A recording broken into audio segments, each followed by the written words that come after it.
আজ তুই কাজে এলি, তোর মা কই? মায়ের শরীর খারাপ। তুই আমার স্বামীর বাচ্চা পেটে ধরবি, তোকে 1 লাখ টাকা দেবো। আমার বিয়ে ঠিক হয়ে গেছে মালকিন। আরে তোকে আমার স্বামীর সাথে শুতে হবে না, আর আমি সেটা দেবও না। ডাক্তার আমাদের দুজনের হরমোন নিয়ে তোর মধ্যে দেবে, তোকে জাস্ট বাচ্চাটা পেটে ধরতে হবে। আসলে আমার একটা বাচ্চা হচ্ছে না, তাই জন্মের পর কিন্তু ওই সন্তানের প্রতি তোর কোনো অধিকার থাকবে না। অসম্ভব। 2 লাখ।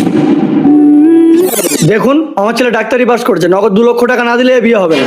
চলে আয় দীপায়ন। ভৈরব বাবু, তোর বাবা মারা যাওয়ার পরে কত কষ্ট করে লোকের বাড়িতে কাজ করে লেখাপড়া শিখিয়ে তোকে মানুষ করেছি। শুধু একটাই স্বপ্ন, তোকে ভালো ঘরে বিয়ে দেবো, কিন্তু কোথায় পাবো 2 লক্ষ টাকা? আমারও তো শরীরটা খারাপ, আমি আর বাবুর বাড়ি কাজ করতে পারবো না।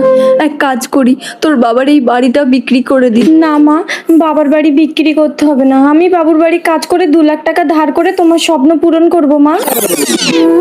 ঠিক আছে, তাহলে কিন্তু এই ইতিহাস গোপন থাকবে, আর যতদিন না আমার সন্তান হবে আমি কিন্তু এই বাড়িতেই থাকবো। আচ্ছা ঠিক আছে।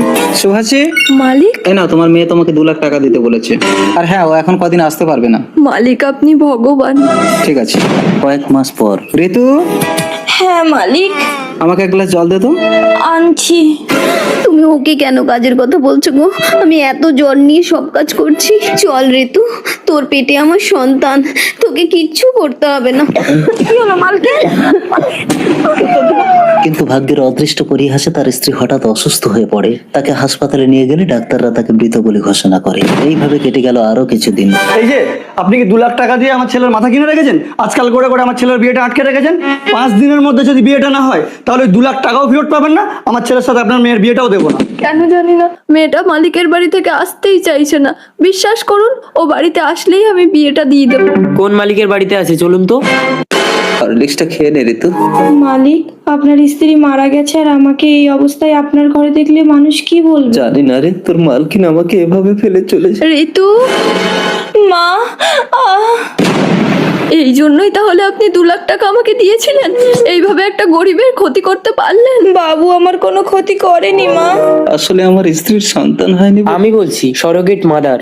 মানে? অ্যাকচুয়ালি ওনার স্ত্রীর চিকিৎসা আমিই করেছিলাম। ওনার স্ত্রী মারা যাওয়ার সময় আমাকে সবকিছুই বলেছেন। উনি ঋতুর সাথে কোনো অভদ্র আচরণ করেননি বাবা। সরোগেট মাদার, কোনো সমস্যা হয় না। ঠিক আছে, তোমার সন্তান হয়ে গেলে দীপায়নের সঙ্গে তোমার বিয়েটা দিয়ে দেবো। চল দীপায়ন।